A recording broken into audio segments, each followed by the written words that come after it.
Roast Megan Pop Radio 92.1 Johnstown, 104.5 Altoona. Author interview for today. We got Ava Miles on the phone, and she's going to tell us about her new book, The Hockey Experiment. Ava, thank you for chatting with us. Thanks so much for having me, Russell. I can't wait to go and get into it. Tell people what this book is about, because it's fascinating. Well, this might be the wackiest screwball comedy. Katharine Hepburn probably could have starred in this. It's about an anthropologist who was hired by her father to conduct maybe the craziest study to motivate his team to win the Stanley Cup, and that's our hockey players' modern cavemen. Only to discover the greatest human experience is falling in love. The characters in this are so great. I love the main character because it's somebody that tries to fall in love but still tries to do it in an analytical way, and the comedy is great for that. Oh, thanks so much. I had such a good time. The brain versus heart and analyzing why people fall in love. It was so much fun for me too, because the jokes kind of wrote themselves. Where do you come up with an idea like this and the characters and everything? Oh gosh. I don't know. I've done 60 books and sometimes I wonder what's in my brain? Maybe it got warped in war zones. I don't know. But it's one of those fun things where it's trying to come up with something that's unique and fun and crazy. And I love having really smart girls who have PhDs in anthropology from Oxford who spend their time in the Congo studying pygmies. Because I worked in the Congo. I've seen pygmies. You never forget it when you do. And I thought it'd be fun to have really great characters as heroines for this. And then the idea of adding sports and kind of the perception that people have of athletes into that world. I think there's a lot of the brute male strength hockey. I think with boxing is one of the most violent sports. And so the fact that this actually has been studied by academics, our hockey players, modern cavemen, there's articles out there. I started researching this and there was tons of stuff for me to draw from. I couldn't believe it. It was wow, this is not the first time anybody's asked this question. So it was a lot of fun to play with, that's for sure. See, now I'm going to go look to check out those things because that'd be interesting to read too. When you're trying to write a story where by the end of it, the couple's going to be in love or the couple's going to fall through things, what's the progression of telling that story from, the meet cute onto problems and then to the conclusion, the whole part of that? Is that something you work on beforehand or do you just kind of see where it takes you? Look at you knowing meet cute. I'm impressed. I think you're the first man I've ever known who's got that one down.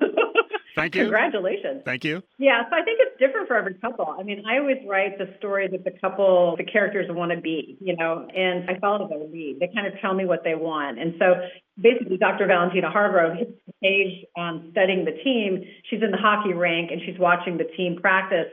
And Brock Thomson, our hero, is checked against the wall by this young punk hockey player trying to prove himself. And that's when they notice each other. And so I was oh, wow, this is kind of interesting. And so I am falling in love and being really surprised because neither one of them expected it. That was a really fun opposites attract story to kind of do as they uncover each other. My favorite scene in the book, when they get together and she's still got that mind where she's analyzing everything that's going on and even telling him, here's what I'm thinking. That is such an uncomfortable but awesome scene to read. That was great. Oh, I'm so glad you loved it. Is it the first one where she's analyzing what's going on? Because I loved it also when she was oh, I forgot to check my pulse. Yes, the very first one, but then it continues on to the other instances. And it's imagine being in that situation for the guy, and how do you respond to something like that? And I think he does a great job. I can't imagine writing a scene like that, and it's perfect. The tension, the comedy, it all works together. Where you're they're having fun. This is good for both of them. Yeah, and they're both growing as people, which I think is also important when you show people falling in love, because I do think it's so transformational. It puts us out of our comfort zone, takes us to new heights, obviously, because of hormones sometimes, as Val points out in the book. But yeah, they were great fun characters to be with, for sure. The main characters are awesome, but also you got a great supporting characters in there. Family members, friends, and they all, I don't know, besides the one player who has an attitude, I don't know if anyone comes off bad in this story. They're all really nice people just trying to help each other. Well, I'm known, I heard someone call me the queen of wonderful romance recently, and I thought that was such a lovely moniker. I do feel-good books. Maybe it's because I used to work in war zones, and I feel we need more feel-good in the world. So I like to do people that, you want to be friends with, you want to hang out with, who aren't jerks. My heroes are always, they call them cinnamon rolls now, which is so funny to me, because also I love cinnamon rolls and I make them. Sure. But, I want heroes who have integrity and who are the kind of people that you really want to end up with, because, who hasn't dated jerks? That's not heroic. I don't want to write that guy. It was excellent. The idea of studying romance and studying romance as it's happening, I thought was a really unique way to kind of approach this genre and add the sport element to it. Excellent, excellent. Oh, thanks so much. I mean, like, what a lovely thing to hear from a guy. I have a lot of male readers, and so it's always wonderful when I hear their perspective. I studied very briefly, like human communication and stuff. So, like, that kind of stuff has always fascinated me. Yeah, I think how people's mind works and like how we work as people, like it's fascinating. And so like to me, the evolution of what does it really mean physiologically to fall in love with someone? Because sometimes you're like, why that person? Like, oh my gosh, like that is the worst person for me, right?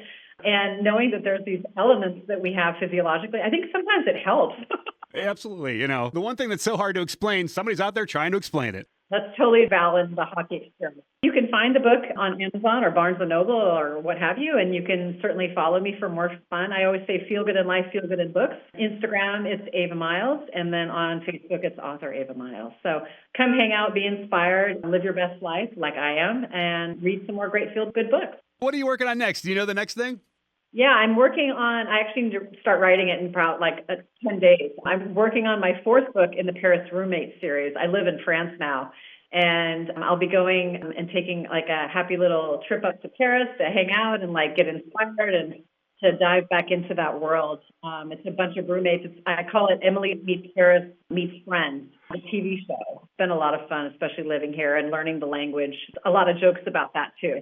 Thank you so much for the time. Thank you for sending us the book. I really, really did enjoy it. And I hope I get a chance to talk to you soon for the next one. Oh, thanks so much, Russell. It was such a joy. Have a great rest of your day.